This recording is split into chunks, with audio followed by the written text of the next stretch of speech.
How you doing, Hunter? Good morning, Zach. Good morning. Looking nice in your new blazer. You know what? I've had this for a while. I went into that place in Green Hills several years ago called the Oxford Shop, and they outfitted me with this pretty awesome jacket. Yeah. Here. You know, the Oxford Shop has been around since like when I was way little. Oh, that's good. Is it still? It used to be in Bandywood. Is it? It's over on Bedford Commons. Yeah, right, Bedford Commons, right. So anyway, they sold me this jacket, and Martha thinks it's a little bit too much. It's a little loud, so I wear it usually once a year, sometimes twice a year. But today felt like the day. It's springtime, summer's coming. We're getting back to work. We needed some better intro music with that blazer, we got it. So anyway, you know what I did? I just realized I had another quote for today, but I forgot to put it in. So we'll just go with last week's, which is: the goal should scare you a little and excite you a lot. Yes. Joe Vitale authored there. So speaking of goals and things you're grateful for, I know you're grateful for this jacket. Yes. What else? What else are you grateful for today? Well, we'll talk about it, but the local COVID data is trending positively for Nashville, so that is huge. That's good. We're looking like fewer cases. Fewer cases. I don't want to steal my future. Oh, okay. All right. Okay. Well, that sounds good. Well, I'm grateful. This weekend I spent, our yard has been kind of a mess. And I spent this weekend, my wife and I we made a garden, like for vegetables and stuff, a raised bed that I built a couple years ago, but we finally filled it. Things happen eventually. And then got some plants I can imagine your house has like 10 or 15 projects going on. There's always something, yeah. So, and then my buddy and neighbor David Bates, Bates Nursery, got some plants there, and that's a great spot. So, got things going on. So anyway, a few news items. Education. I sent that email out yesterday. Teddy and a lot of the broker team has worked really hard on making a really strong education presence for you all. And a lot of it's online. We're going to get back to in-person stuff here hopefully soon, but the online stuff has actually been really well received and really collaborative. So after today, there's a panel that I'll tell you a little bit more about at the end, but we've got 4 incredible agents who are going to share how they sell value and how they offer value to their clients. And then tomorrow morning, we're going to start this little weekly huddle. And I think this is going to be something that I'm actually really excited about. So Wednesday mornings, 9 o'clock, a weekly huddle. Just a way to get together, chat about what's going on, collaborate, share ideas, things that used to kind of happen naturally in the office, and we just want to have a forum and a place for that. So please tune into that. We've got it scheduled from 9 to 10. It may not last the whole hour, but schedule that in your calendar. And then I think hopefully everybody has the Village calendar in your phone. But if you don't, it's a really easy thing to add. You can ask Jeremy, or Rachel can probably set you up. But ask your office manager, and we'll get you set up with that. And then on Thursday, there's a contract to close class taught by Village Assist. And then next week, we got another weekly huddle on Wednesday. And we don't have a sales meeting on here. We got to figure out, typically we don't do sales meetings in the last Tuesday of the month. However, we have been doing them. So just chat in the chat box if you want us to do one again, or if you want a break, let us know. No judgment either way. My feelings would be a little bit hurt. Maybe a little judgment, just a little bit, only from that guy. And then Wind Down Wednesdays, the Village Happy Hour. How about that, huh? Online Zoom Happy Hour. I know a lot of people have been doing that with their friends and family, so we're going to do it as an office. Bring your favorite beverage, and Hunter, what do you got? Got a little news for us? Yeah. So. Starting off with some national trends. If you go to the next slide. So I saw this headline: Twitter will allow their employees to work at home forever. And I think this will be a continuing trend we'll see, especially for companies that are headquartered in more expensive cities. So food for thought. The average New York City company spends $17,000 per employee. What? On office space. Per employee? Yeah, per employee. According to real estate company Square Foot. And so I bet you'll see more companies following the footsteps of Twitter, which said, you can work at home as long as you want. So that could turn into either potentially higher pay for employees, or potentially growth for those companies just using that extra cash. What does that do to the commercial real estate market? It could also affect the office market. Yeah, it'll be interesting to see how that changes. The other piece that business travel will be one of those things as well. That as people have gotten more comfortable using Zoom and Microsoft Teams or whatever these online meeting platforms, will companies dial back the business travel? So you've got airlines and things like that. There'll be some longer term shifts like that. People maybe don't want to stay in a hotel anymore, don't want to hop on a plane as much. They're not as eager to do that. And so, although I will say, just a quick story on that, my cousin, who's a little bit older than me, he was the CEO of the largest mining company in the world called BHP Billiton for many years. Super successful guy, and I ran into him a few years ago, and I said, what are you doing this week? He said, I'm going to London tomorrow. And I said, what, for fun? Or he said, no, I just got to meet with somebody. And I said, how long are you going to stay? He said, I'm just going to be there for lunch. this is sweet. No, this was a couple of years ago. But I said, you're going to London for lunch? He said, yeah, I just got to get a little FaceTime with somebody. Literally was going to London, having lunch, and coming back. And that blew my mind, but it also just reinforced the power of that face-to-face interaction, right? And how important that is. There was another great story that Larry Kendall told in Ninja about a guy in Vail who was selling, during the recession, he was selling was a real estate agent selling a guy's property for several $1 million, right? They got an offer and the seller was in Texas, and he was like, hell no, I'm not taking that. And they were negotiating over the phone, and he said, I'll tell you what, let me do a little bit more work. Can we book a call at 10 o'clock tomorrow morning? Are you going to be in your office? And the guy said, yeah, but I'm not moving off this price. So at about 9:55, his office manager said, sir, you have a guest in your lobby. He says he's your realtor. That realtor got on a plane, flew down to Texas to present the offer and talk through it face to face with the guy and got it worked out. I think it was a $13 million deal. It's like, that was definitely worth the plane ticket. So anyway, for those things, agree. Face to face is still, it's not going away, but there'll be some interesting long-term trends. So who before yesterday had heard of Moderna? Did you ever heard of it? I'm not sure you're pronouncing it right, but no. How would you pronounce it? I don't know. Moderna. So they have produced a COVID-19 vaccine candidate that has shown it can prompt an immune response in the human body, and it's found to be safe. So the way this works, first of all, they're a Cambridge, Massachusetts company, small company that's manufactured the vaccine, and their phase 1 clinical trials were very successful. So basically, if you look at how drugs and vaccines are produced, you got to go through the FDA, and then there's several phases that they go through. Phase 1, if you go to the next slide, how safe is the drug on a small group of patients. So they've tested this vaccine on 45 patients so far, and now it's shown to be safe. No one's gotten more sick. Side effects have been tried. So now they need to take it to a larger group, but also phase 2 will test the effectiveness of the drug. So they really hadn't even gotten to this part yet, although the early data is, their CEO said they couldn't be happier about that so far.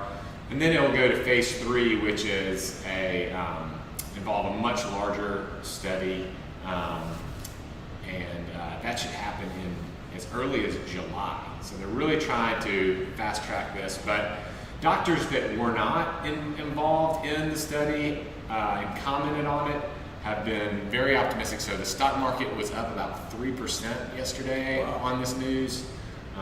So some really positive national news in terms of the potential for a vaccine.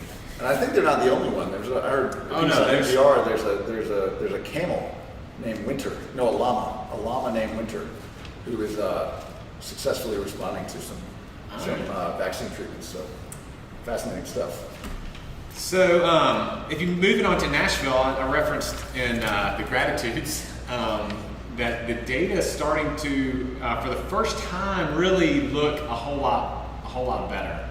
The 6 key metrics that are used by Nashville to assess how we're doing have all been up and down, but have finally gotten into the satisfactory level. And Mayor John Cooper yesterday said we've seen a further stabilization of the 14-day new case trend, the transmission rate, and other important metrics that advance us closer to phase 2.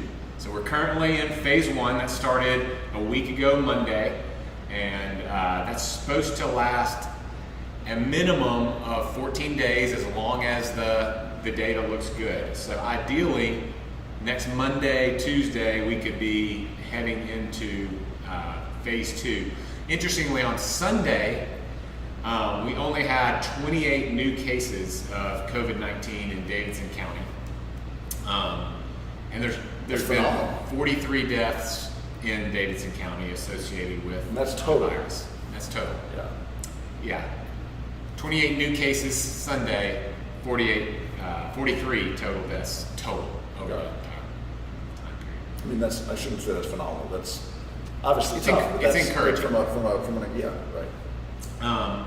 Anyway, the key metrics that we're following, new case trend, the transmission rate, 14-day trend, the public health capacity, the testing capacity, and our capacity for regular hospital beds and ICU beds. And so the task force continues to review the data. They haven't announced when phase 2 will start officially, but been encouraging data so far. And just a reminder, phase 2 means that restaurants will be able to open up to, they're currently at 50%, they can open up to 75%. You can have groups as large as 50 people. Bars remain closed, no live music, and hair salons, things like that, close contact businesses can be opened by appointment in phase 2. Phase 3, you can open up to full capacity in terms of restaurants. Bars can open up to half capacity. Live music will be permitted, which would be great for this city in particular. Gyms and other personal hygiene businesses can reopen with strict cleaning requirements. And then gatherings of 100 or fewer people will be allowed. That mean we can have a sales meeting? I think so. I think Legit. phase 3 we'll be looking at back to having in-person sales meetings. We'll be very careful about that. We'll probably have the downstairs open as well. You can do a little live stream down there, but also get together. But that would be really exciting to look for. And phase 3 could happen as early as the second week of June. And one of the things that I think is part of phase 3, right, is schools open back up. Yeah. Just in time for summer. Sorry. So, what are the summer plans going to And be? then phase 4, Kids. pretty much everything opens back up. Got So if you remember from last week, Mayor Cooper offered a $2.4 billion budget for Nashville, which included some deep spending cuts, but also a 32% property tax increase to help offset the drop in revenue that we're going to have due to the pandemic. He called this a crisis budget. If you remember from last week, the council had an opportunity to respond to it, to review the budget, and either accept the budget or council member their own version of the budget. So of the, I think there's 38, 39 council members, we had 3 who decided to offer their own alternative. I'm sorry, 4. 4 offered their own. So Councilperson Glover and O'Connell, they have budget alternatives that advocate budgets with lower property taxes. Bob Mendez, who is a very prominent council person, at large council member, he's in the middle on the property taxes. And then Emily Benedict, former village agent, submitted a budget and would actually like the property taxes even higher in exchange for fewer spending cuts. So that's where we are. What's next is the Metro Council we'll work on this internally and we'll vote on a spending plan in June. And if the body fails to approve one of their own budgets, then the mayor's budget will go into effect, which I think is probably the likely scenario, maybe with some tweaks to the budget based on Bob Mendez's feedback. So anyway, that's what's going on locally. Keep track of that.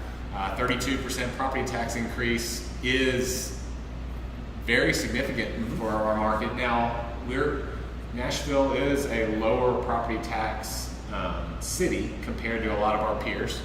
So we're starting from a lower base, but it's a big jump in a short amount of time. One of Bob Mendez's ideas is to use some debt to get through this time and phase this, even if you have to get up to that point. Don't do it all at one time in 1 year. So anyway, going to some national economic data from last week. Again, hopefully this will help you with any questions that you might get from clients and prospects, give you some ways to work in what you do into conversations and just add value to your sphere. And remember, the economic data that we'll be seeing is going to be really negative. The headlines will be biased towards that. Keep in mind that Nashville is probably going to do better than what the national data says. So we're in a good spot and a good place to recover. And then also just remember too that just because locally we may be even down doesn't mean your business can't thrive. You can't take advantage of it even in a downturn. So far, a lot of the data we've been looking at has been focused on listing volume. And so you've started to see over the last few weeks listings start to come back. But a stronger proxy for us is really pendings. And so we're going to look at pendings today. And these are a lot of the major markets that, as you can see from the graph, are starting to see a rebound, which is really good to see as restrictions ease. And on the next slide, you can see that in certain markets, the pending sales are really improving. You're starting to see that the check mark, which is showing a significant dip, but then a gradual but significant recovery starting around the end of March and throughout April.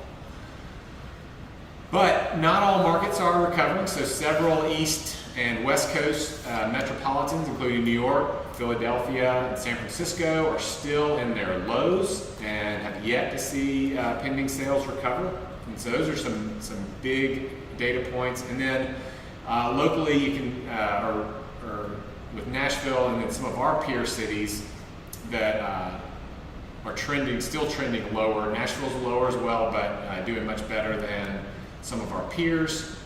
Just keep in mind that not all markets are in recovery mode. The news will be, headlines will probably focus on the markets not in recovery mode. Yes, buyer demand has been significantly affected by the coronavirus. Volumes are down as much as, on average 35% nationally, but then as much as 60 to 80% compared to last year in some of the hardest hit markets. We're starting to see that buyer demand recover, But anecdotally too, I mean, I'm talking to so many people who are having incredible months. Yeah. I mean, incredible months. And I'll show you some showing data here in a second too, that just a teaser, this week, we just surpassed where we were last year. Remember, we've been like anywhere from 20 to 50% below at the same time last year. We just crossed that threshold. We had more showings this year than we did last year, this time. Wow. Which is awesome. So, anyway, just in summary, our offices are back open. We're still closing 1 hour early to wipe everything down, surface, handles, doorknobs, so we can start each day clean and healthy. We do want to continue to restrict how many people are in any common areas, but we're safely within those guidelines. So if you need to, or you'd like to come by, we would love to see you. It's been fun seeing I've seen a lot of fun faces around, so it's been great. So it's really good to be back open, and even though we aren't back to normal yet, we are 1 week closer. And as soon as we get to that phase 3, I think we can start having some in-person sales meetings again. Stay hopeful. That's Stay phenomenal. in touch. That's great. Thanks, Hunter. So digging into the market a little bit. So yeah, this if you look right here, I think you can see my mouse. That is amazing. So up 2% from the same time last year, right? We just the last couple of days just crossed that threshold. So that's big. It's really big news. This is that check mark Hunter was talking about, right? Going down and then back up. If you look at the blue line, which is 2019, you see a pretty steady increase of showings throughout the spring. That's very typical. You see that every single year, except for years where there's a pandemic, in which case, obviously, you saw a dip. But again, we talk about this every week. Agents are starting to understand how to show homes. They're starting to use this to market to their clients. I'm going to give you some tips on how to do that, to use this situation for good. So, mortgage rates, 30-year fixed, same as last week, 3%. That's insane, 3%. Phenomenal rates. So when buyers say, well, I thought I was going to see more of a discount, if I'm shopping right now, I thought I'd get more of a price discount. The discount's really in the mortgage. Yeah, 2 years ago they were 5%. Yeah, so that's a huge difference. Yeah. And to lock in something like that allows you to buy a much higher price property. Absolutely. We're going to dig into that, actually. And so, again, 15-year, 2.65. That was down a little bit. The ARM stayed the same at 3.65. A little bit of just kind of things that you might hear. I had a buyer say this the other day, and they said, I want to wait to buy later because I think the market's going to soften. And you kind of want to shake somebody when they say that. Don't do that. But here's some ways that you can respond. So just a reminder, if you look at the last almost 40 years of Nashville history, this is kind of the Nashville MSA, right? Big picture Nashville, Davidson County, Murfreesboro, Franklin, et cetera. You've got about a 4.6% average appreciation rate, right? If you look at the low point, our worst year in 2009, home prices dropped 4.7%. 4.7%, the worst year. If you add all this up, it's like 8% over the course of 4 years, right? That was regained in about 30 months, about 2.5 years, right? And then after that, it went up another 40% to where we are now. So you might try to time the market, but it's usually a bad plan, right? Do you remember the 1% equals 10% rule of thumb? Anybody remember that? Yes. That's good. Thanks, Hunter. It's weird having an empty room. So, example, if you've got a $500,000 purchase, you're putting 20% down, that's a $400,000 loan. If you get a 3% interest rate, and I'm just looking at monthly principal and interest, so we're not clouding the numbers with taxes or insurance rates or wages or anything. So just straight principal and interest. A 3% principal and interest payment would be $1,686 per month. That's $20,200 a year, or the total interest over 30 years is about $207,000. 1% difference, right? 4%, and we were at 4% rates not that long ago, and I would argue that we will be there again not too far from now. So if somebody's waiting to try to time the market and they get a higher, are they really winning? Probably not. In fact, I would argue they're actually losing more. The monthly principal and interest payment goes from $1,686 to $1,910 for that same house. The annual principal and interest goes up about $2,600 to almost $23,000 a year. And then the total payment, if they kept that loan for 30 years, they're spending an extra $80,000 just in interest. So, yeah, not much of a bargain when you look at it that way. So again, just another way to look at it, 1% higher interest rate means you pay an extra $224 a month. We said that. Or if you're trying to keep all those payments the same, you're buying, instead of buying a $500,000 house, you're going to buy a $440,000 house, right? So, yeah, maybe you're getting a discount, but you have to get a $60,000 discount at a higher interest rate. in order to keep the monthly payments the same. Call me crazy. Based on the data that I just showed you, right there, I don't see us getting a $60,000 discount on a $500,000 house anytime soon. I just don't see it.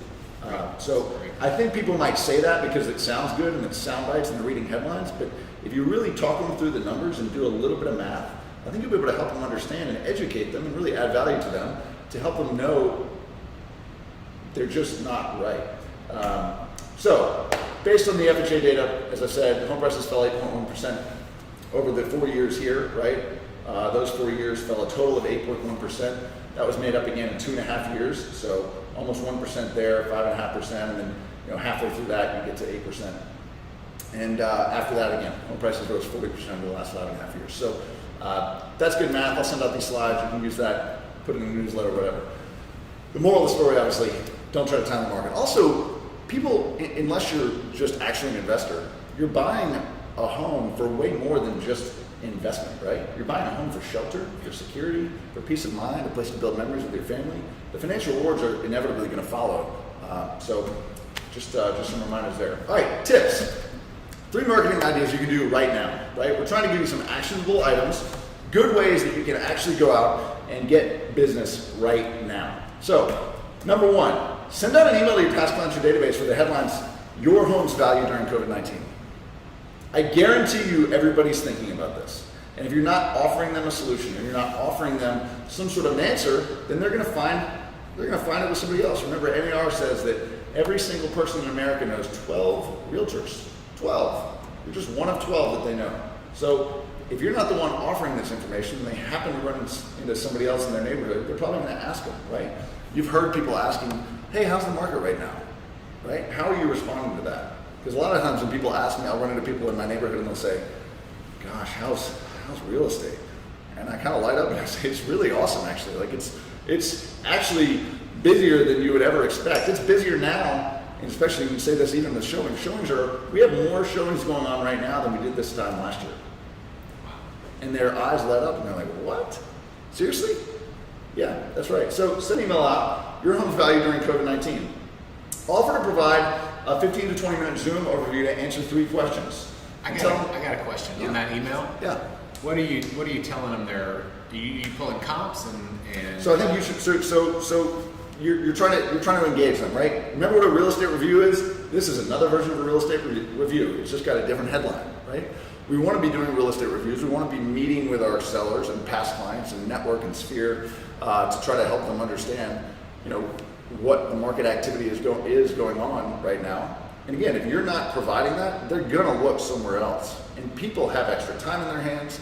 Real estate portals right now are going through the roof.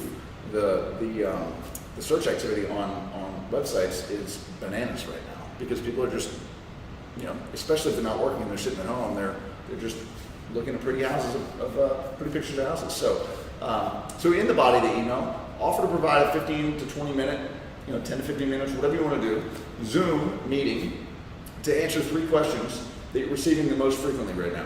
All right? So tell them what they're expecting to see. One is, "What's my home worth?" You're hearing that a lot. Another one is, "Hey, how do you sell homes safely during COVID-19?" And the other one is, "Hey, how's the mortgage market for buyers right now?" You've got all that information. If you're not comfortable talking through that, then practice with somebody. Make sure you're comfortable in a way that makes sense. But you know a lot more than you think. And you don't have to have all the answers. This is a way to engage your customers and your past clients and your network to provide some valuable information. And then just set up a time to meet with them. The tip number 2, do a custom search in RealTracks for short-term rental properties you may be looking to sell, right? Rental properties have been empty for a while. Maybe you sold some and you want to reach out to those people and talk to them. But if they've been empty, they're probably hurting a little bit. While other people may be thriving, they're probably hurting a little bit. So you can be the hero, you can be the resource to help give them a solution. How do you find that? You do a custom RealTracks search. Look for words down here, and this is the way you do it. Right here where it says additional criteria, just type in remarks. You can either click public remarks or private remarks. I'd probably do public remarks first.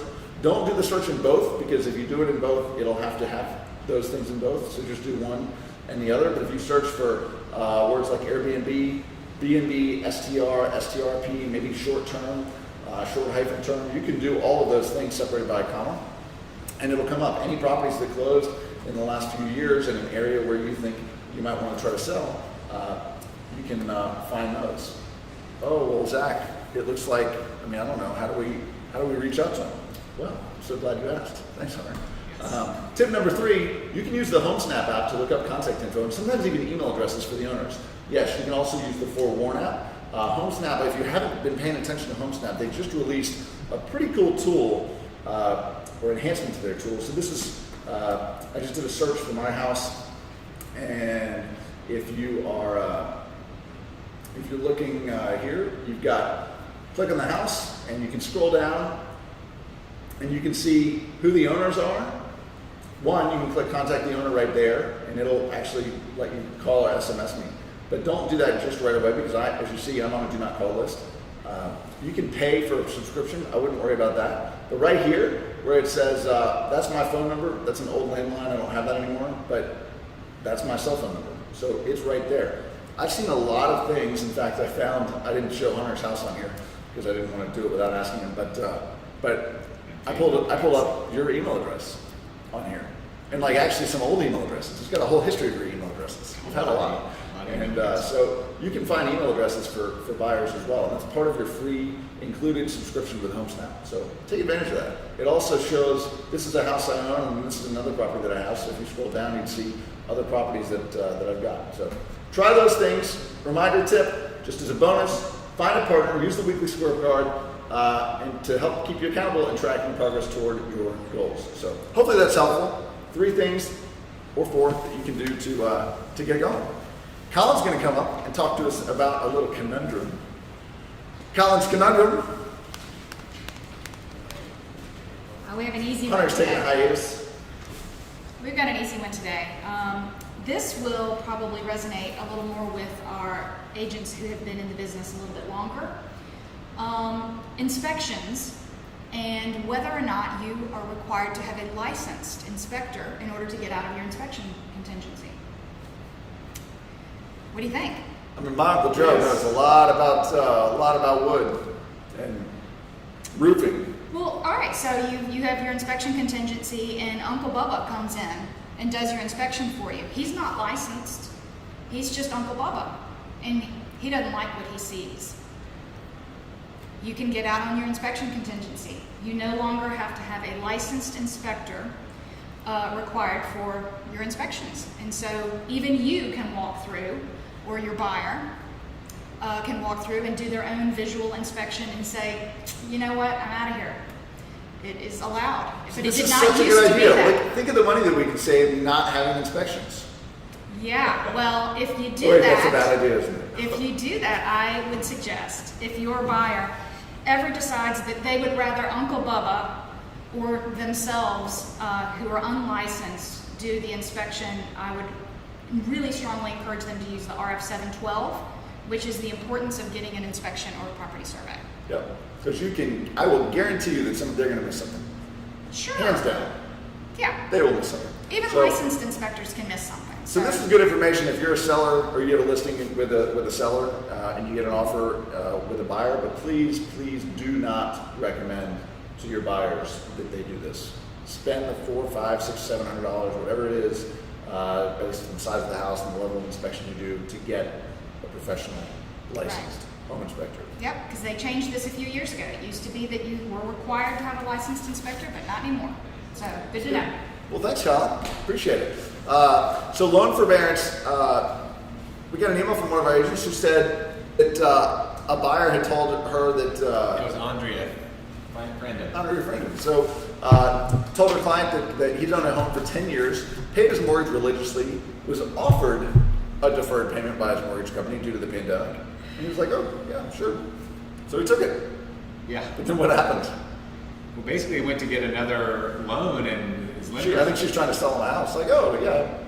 The lender refused to give him a new loan because of the deferment. And it was a situation where the person really didn't need the loan deferment. It was just an offer. And in all the standard cases, the ones that kind of were part of the CARES Act, the deferment is for like 60 days, and then at the end of those 60 days, you have a balloon payment to repay the deferment.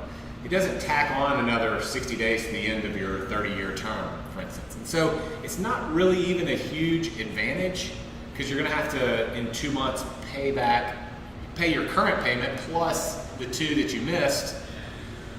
And so if you can avoid doing it, there are some other side effects going along with it.